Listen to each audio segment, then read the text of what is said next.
My name is Cindy Bennett, and I'm an infection preventionist at Alvarado Hospital.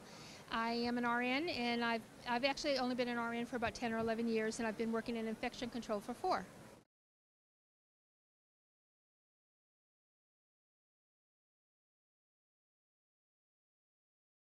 So in some ways, we have gone so much to the needleless systems that nurses aren't as exposed to the needles. Now, probably more so in the OR, they might be more to scalpels and sharps. On the floor, they're not as exposed, and we have things like the Lovenox needles that retract. I particularly like the vanishing point needles, but the nurses at the hospital didn't, because they were trying to bring that in for the insulin syringes. In part, I think a lot of it has to do with products, because the products, there's safety devices that stick out so far.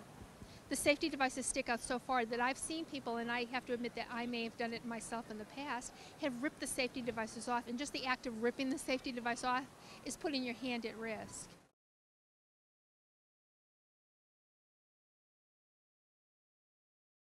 For the most part, I think that the nurses do feel pretty safe, and the only problem I think we've had at all at my hospital mostly is the insulin syringes, and the employee health nurse is really working at trying to find a better solution, which would be a different style to make it safer for the nurses.